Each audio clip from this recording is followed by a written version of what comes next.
திடீர்னு அந்த பெரியவருக்கு ஹார்ட் அட்டாக் வந்துருச்சா?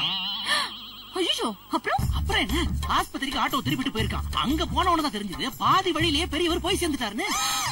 அடக்கடவுளே, ஹோட்டலே இறந்துட்டாரா? ஆமா, அந்த ஆளுடைய அட்ரஸ் கண்டுபிடிச்சு பாடியை கொண்டு போய் வீடு சேர்க்கறதுக்குள்ள பொழுது விடிஞ்சு போச்சு.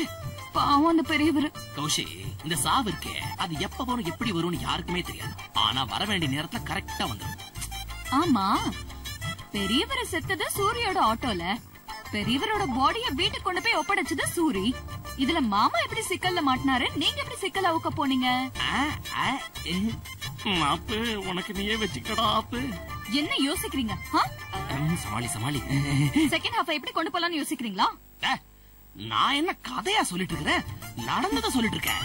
அது பாரு, அந்த பெரியவருடைய பாடி எடுத்துக்கிட்டு சூரிய அந்த பெரியவருடைய வீட்டுக்கு போனானா? சொல்லு. இது வேறையா?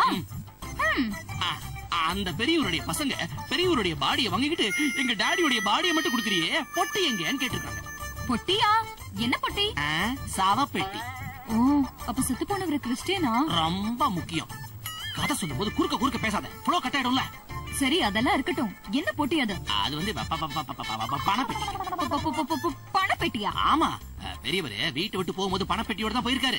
ஆனா திரும்பி வரும்போது பணம் இல்லாம போனமா தான் திரும்பி வந்திருக்காரு. அதனால அந்த பெரியவருடைய பசங்க சந்தேகப்பட்டு சூரிய பிடிச்சு வச்சுட்டாங்க. சூரிய காப்பாத்துறதுக்காக ராஜாவை காப்பாத்துறதுக்காக நான் போனேன். உயிர் காப்பான் தோழன் ஒரு பழமொழி இருக்கு இல்லையா, அந்த பழமொழியை பொய்யா கூடலாமா? கூடாதுல்ல. அதுக்காக ஒரு நண்பனை காப்பாத்துறதுக்காக இன்னொரு நண்பன் போனா, அந்த நண்பனை காப்பாத்துறதுக்காக இந்த நண்பன் போனா, இந்த நண்பனை காப்பாத்துறதுக்கு இன்னொரு நண்பன். போதும், உங்களை காப்பாத்துறதுக்கு இதுக்கு மேல எந்த நண்பனும் கிடையாது. ஆக மொத்தத்துல பணப்பெட்டி என்னாச்சு? பணம் தான் இல்லையே, பொட்டி இருந்தா என்ன, இல்லன்னா என்ன? பணம் இல்லையா? இல்ல. ஏன், எங்க போச்சு? குதிரை வாயிலையா? ஆமா, அந்த பெரியவன் இருக்கானே, எல்லா காசையும் கொண்டு போய் குதிரை ரேஸ்ல கட்டி விட்டானா. எல்லாம் போச்சு. அந்த ஷாக்ல தான் அவருக்கு ஹார்ட் அட்டாக்கே வந்திருக்கு. அடப்பாமே, மொத்தத்துல பணமும் போச்சு, உயிரும் போச்சு. இந்த ஜனங்க என்ன இப்படி குதிரை சீட்டுன்னு இப்படி கெட்ட பழக்கத்துக்கு பின்னாடியே போறாங்களோ? எல்லாத்துக்கும் ஆசைதான்டா காரணம். அதான் 2000 வருஷத்துக்கு முன்னாடியே புத்தர் புத்திசாலித்தனமா சொல்லிருக்காரு, ஆசையே எல்லா விதமான அழிவுக்கும் காரணம். போதுங்கிற மனசு ஒரு மனுஷனுக்கு வந்துருச்சுன்னா அவன் லைஃப் சொர்க்கம்டா கண்ணு. எப்படியோங்க, எந்த கெட்ட பழக்கமும் இல்லாத இந்த மாதிரி குணம் உள்ள நீங்க எனக்கு புருஷனா கிடைச்சதுக்கு நான் ரொம்ப கொடுத்து வச்சிருக்கேன். தெரியாம சொன்னாங்க, ஆடு அறுக்க போற கசாப் காரணத்தாலதான் நம்புன்ட்டு. கெடுத்துட்டேன். ராத்திரி மெயின் கேட் கதவை பூட்டி ஜாக் கௌசியோட ஃபர்ஸ்ட் நைட்ட வேஸ்ட் நைட் ஆக்கிட்டேன். ஏயா, உன் பேத்தியோ புருஷன் கூட சந்தோஷமா குடும்பம் நடத்தி ஒரு கொள்ளு பேரனியோ ஒரு கொள்ளு பேத்தியோ பெத்து குடுக்கறத சந்தோஷமா கொஞ்சத்தை விட்டுட்டு அவளோட ஃபர்ஸ்ட் நைட்டை கெடுத்துட்டேன்னு இப்படி சந்தோஷப்பட்டு இருக்கியே, நீல ஒரு பெரிய மனுஷனாயா? இல்ல, இந்த விஷயத்துல நான் சின்ன மனுஷன் தான். எனக்கு சந்தோஷம் இல்லாத இந்த வீட்டுல யாரும் சந்தோஷமா இருக்க கூடாது. யோ, இந்த வயசான காலத்துல உனக்கு என்ன சந்தோஷம் வேண்டி இருக்கு? வயசான காலமா? யாருக்கு எனக்கா? நான் சிரஞ்சீவி. யோ, போட்டது தின்னுட்டு கேட் ஒரு மணின்னு வாட்ச்மேன் வேலை பாக்குறத விட்டுட்டு சிரஞ்சீவி பவன் கல்யாண் தெலுங்கு ஹீரோ பேரா சொல்லி பெனாத்திட்டு இருக்க. வாட்ச்மேன் வேலையை பாக்கணுமா? பாக்குறேன். யாருக்கும் தெரியாம வீட்டு விட்டு ஓடி இருக்கான ராஜா. என்னது, ராஜா வீட்டை விட்டு ஓடிட்டாரா? ஆமா, யாருக்கும் தெரியாம இந்த வீட்டை விட்டு ஓடி போனான். அதை 2 கண்ணாலையும் பார்த்தேன். ஆனா இது சொன்ன என் பொண்ணு நம்ப மாட்டேன்றா. ஆமா, வாய் திறந்த பொய்யா புழுகுவ. ஒரு நாளைக்கு உண்மையை சொன்ன யாரைய நம்புவாங்க? விட மாட்டேன்.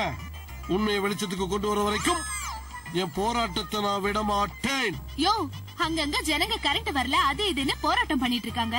நீ என்னடானா இந்த வீட்டுல இருக்கிறவர் கடைக்கு போனதுக்கு போய் போராட்டம் பண்ண போற, புண்ணாக்கு வைக்க போறேன்னு லூசு மாதிரி உளறிட்டு இருக்க. ராஜா கடைக்கு தான் போனான்னு உனக்கு தெரியுமா? சரி, அவர் கடைக்கு போலன்னா வேற எங்க போயிருக்காரு? அவன் எங்க போனான்னு எனக்கு எப்படி தெரியும்? தெரியாதுல்ல, அப்ப வாய் முடிட்டு ஓரமா நில்லு. இனிமே இந்த சுந்தரம் ஓரமா ஒதுங்கி நிக்க மாட்டான். அப்படியா? அப்படின்னா நடு ரோட்ல நின்னு ஆடு ஒரு தனி லாரியோ குப்பை லாரியோ வந்து உங்க மேல ஏத்திட்டு போட்டோம். அபசகுணமா பேசாத ஏஞ்சல். யோ, காக்கி சட்டை போட்டு கேட் ஓரமா நிக்க வச்சு உன் திமிரு அடங்கலையே. எக்கடாவது கெட்டு போய். கேவலம். நான் பார்த்து வேலைக்கு வச்சவனுங்க எனக்கு அட்வைஸ் பண்றானுங்க. இதுக்கெல்லாம் காரணம் இந்த ஜாக்கோ ராஜாவும் தான். அவனுங்களை இந்த வீட்டை விட்டு துரத்துற வரைக்கும் ஓய மாட்டேன். எப்பாடா, நாய்கிட்ட இருந்து தப்பிச்சு வந்தாச்சு. பாப்பா